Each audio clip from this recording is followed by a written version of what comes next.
After we discuss about the entity, as well as the basic constraints regarding to the relationships, it is time for us to see how do we convert those company requirements into a full ER diagram. So in our entity part, we looked into the database requirements regarding to the department, project, employee, and dependent. We draw 4 entities out of it. Department is described by the name, number, manager, and manager start date. It can locate in multiple locations. Project, it has the name, number, location, controlling department. Obviously, by looking into just these 2 entities, you understand the controlling department is actually a relationship between the project and the department. It's the same thing that department has a manager. However, a manager is also an employee. So it's actually this attribute will become a relationship that connects the 2 entities together. And therefore, the relationships are actually the attributes that we draw in the entity requirement discussion. Employee is the same thing. It has the name, remember the composite attributes, social security number, gender, salary, work zone. This is talking about a project. So this is actually going to be converted into a relationship. Supervisor itself is also employee. So how do we describe that? Address, birthday, department which they works for, that again, this attribute will become a relationship that connects the employee and the department. Finally, dependent. Dependent has their dependent name, employee, sex, birthday, relationship.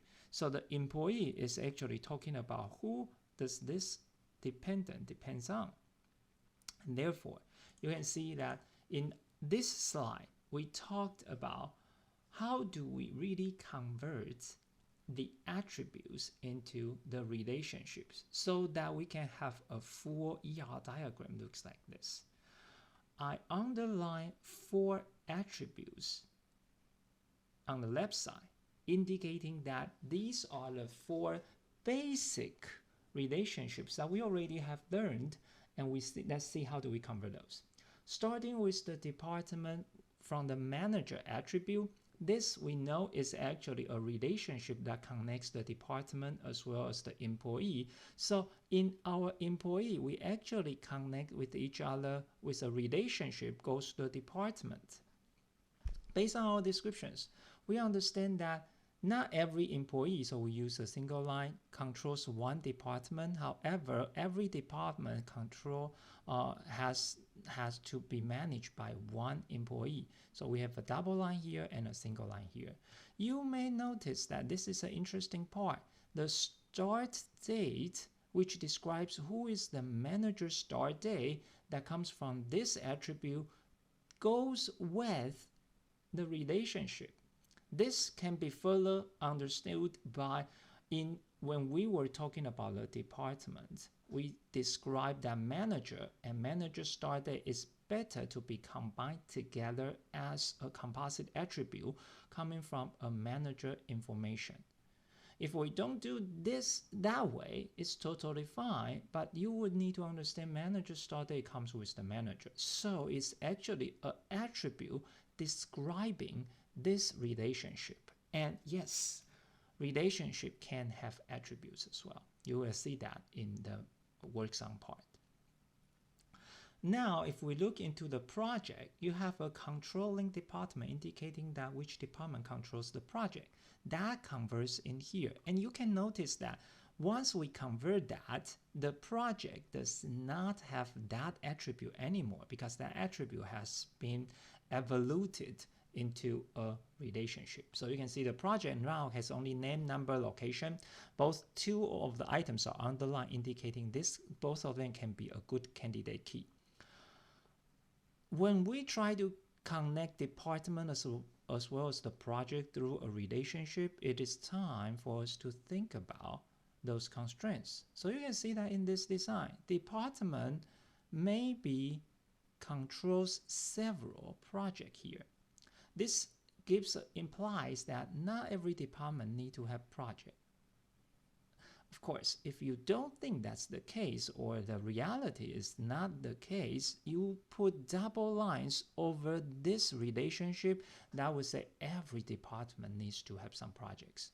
So it depends on how big is your department. Basically, if your company has like 10 departments and some of the departments are like financial department or something that controls, or even human resources, they don't really control the research projects, that would be the case here.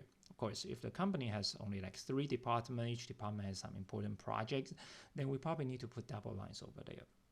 On the other side, based on the requirements, department controls the project, so that every project need to have a department to control them. That's why we have a double line here, say every project need to participate in this relationship, and there's one department controls the project. So you can see that we converted the 2 relationships here. If we look into the employee, there are 2 attributes that we put underline. Let's take a look at the easier one, department, indicating that every employee has a department that they works for. So we put a double line indicating every employee must specify one department that they are working for. On the other side, every department must have several employees who works for them.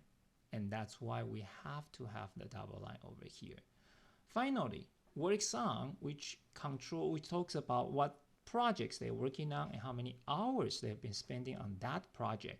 So we look into this one, understand this is actually a complex attribute. So we form the project into a relationship with the employee, so they will work on the projects. We discussed about this one. This is going to be an M-to-N relationship, because every employee can work on several projects. Each project can work by multiple employees. Interesting thing, just similar to the composite attribute concepts that we discussed about the manager and manager start date, because these hours will go with the relationship between the employee and project. So if employee works on 3 projects, that needs to have 3 hours describing each project they've been working on.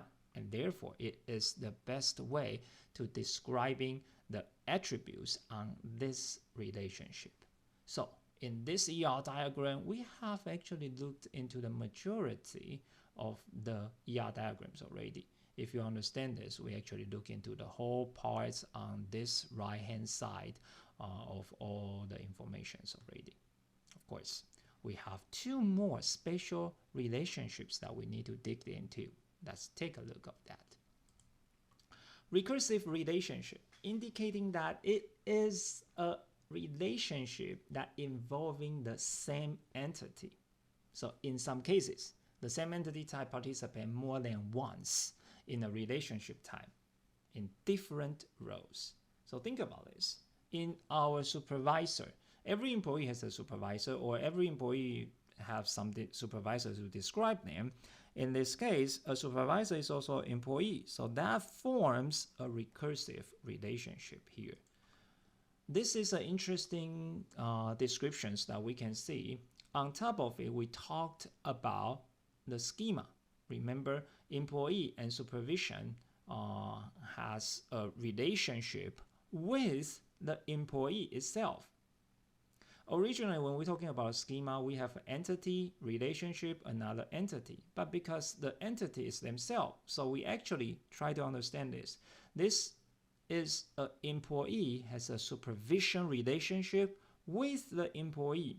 How do we describe that in the instances? We actually using like 1 and 2 to talk about what is the directions of that. And basically, 1 is saying that who is that person supervised by the other side of it. So if you looked into this picture, there's one thing that you may be able to distinguish, is that when we look into the structure or the hierarchy in this picture, you will see employee 1 is actually supervising employee 2 and employee 3. So you can see that employee 1 goes to employee 2 over here.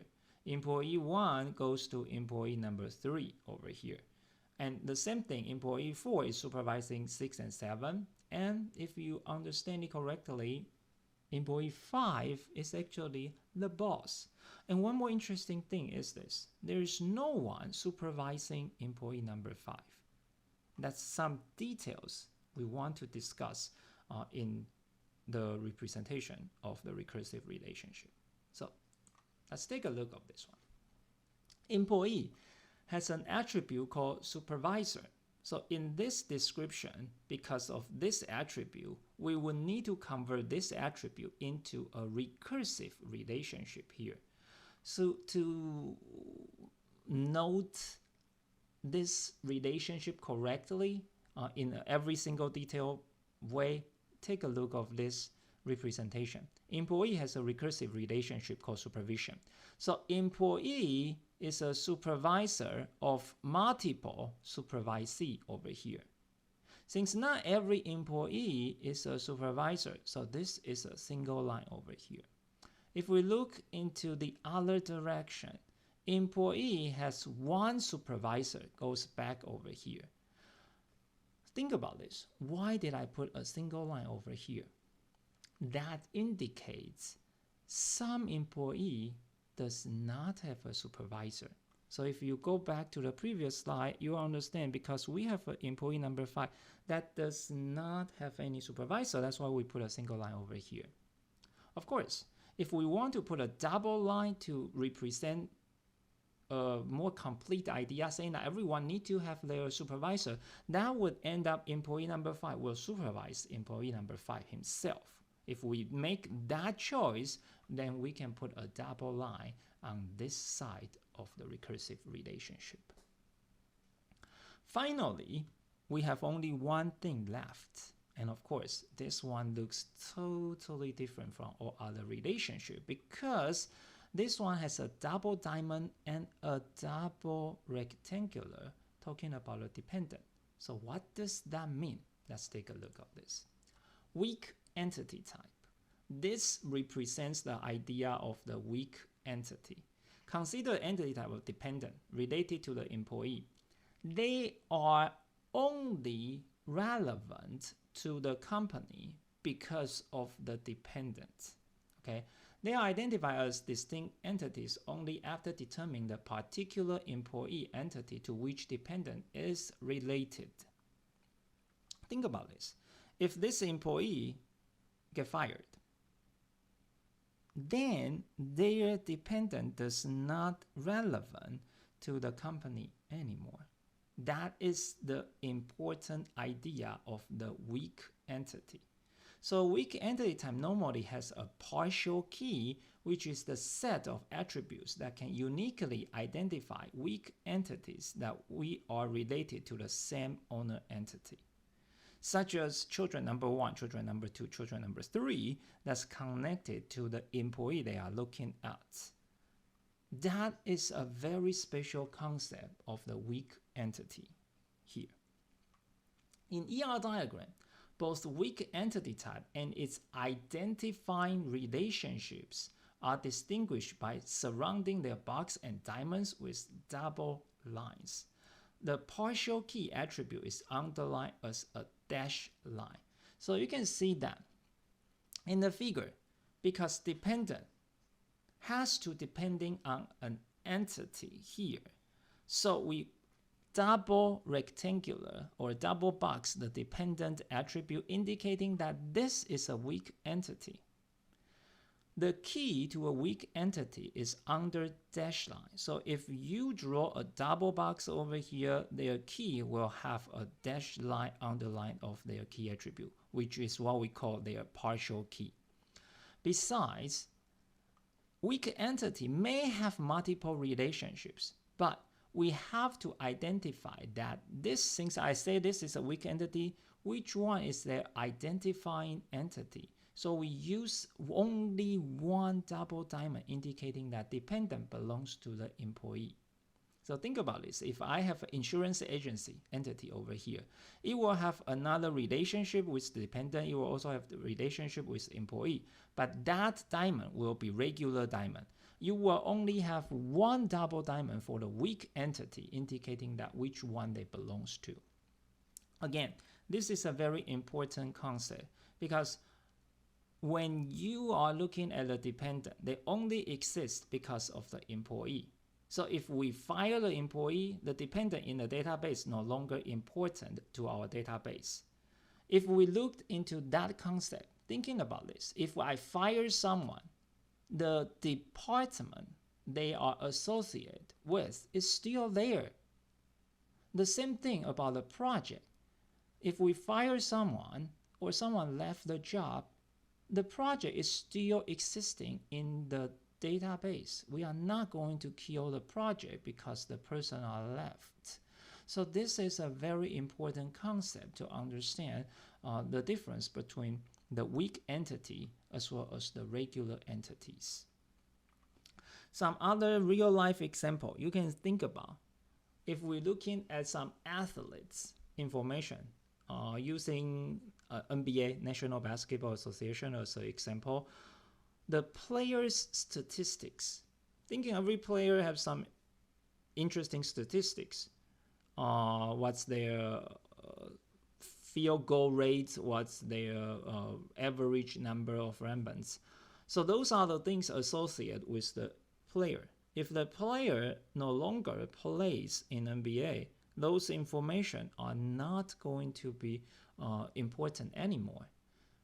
Using another example, if we look into the movie as our mini world domain, each, say, director, they can win some awards, global award, Oscar award. So those award history associate with the directors himself only. If the director is no longer keep tracked in our database, then those information are not important anymore. So you can see this is the kind of ideas. It's not a very easy concept over here, but that gives you the ideas that what does it feel like a weak entity. If something no longer there, then this item is not relevant anymore. We will see some practices in the future as well. Another way to understand the weak entity type is that it can be converted into complex attributes. Think about this. If we come back to this one, saying that we don't want to use the weak entity anymore, I want to merge that back into the employee. You can totally convert that into a complex attribute called dependent, and with all of those attributes attached, forming a composite attribute. So they can have multiple dependents. That's why it's a multi-value attribute, as well as a composite attribute that forms a complex attribute. So if that something can be formed into a complex attribute, then that can be considered as a weak entity. In the example, we can specify the multi-value attribute depends for the employee, which is composite attribute with component attributes of name, birthday, sex, and relationship. The choice is designer's choice. Like we said, the design is always a black art, so that how do you want to choose is going to be an important thing. I can provide a general guideline if a weak entity has some other relationships. It is better to let it stay as is. If like what we have over here, the dependent stands on its own, there's no other relationship connects anything, it can be a complex attribute without too much trouble. So that is like a general concepts over here. To sum up all the things that we have discussed in the ER diagram, we looked into a rectangular box specified as an entity. If we put a double box, indicates it's a weak entity. Diamond shape indicates its relationship. Double diamond specify the identifying relationship. Regular attribute, this can be a single attribute, simple attribute as well. Attribute underline indicates it's a key attribute. Double oval says that multi-value attribute. Composite attribute is the attributes on top of the attribute. Of course, if you combine the two things together, it forms a complex attribute. If they are under dash line, it's specified as the derived attribute. Talking about dash line, if we have an under dash line, that means it's a partial key.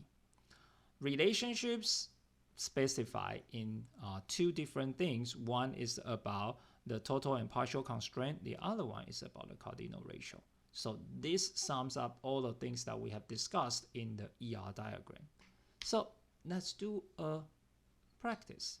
Thinking about this one as your assignment of the day, I want you to design an ER schema for this application and draw the ER diagram for the schema. So basically, I want you to draw an ER diagram, submit that via Blackboard. So consider the following set of requirements for car dealer database design. So now our mini world application is about a car dealer. There's only two descriptions indicating there are two tables, two entities you need to work on. The first one, the database represents each vehicle, keeping their unique VIN number, make, year, model, color, etc., horsepower, and the price. So we have a vehicle entity. Each car dealer branch has a unique number, name, single location, vehicle owned. So we have a vehicle entity over here, and we have a vehicle owned here. So how do we describe that? It's going to be interesting thinking about that. And open hours from Monday through Saturday. So of course, this is a very simple or a small ER diagram for you to warm up. So I want you guys to work on this one, draw the ER diagram, and submit this as an assignment through the Blackboard.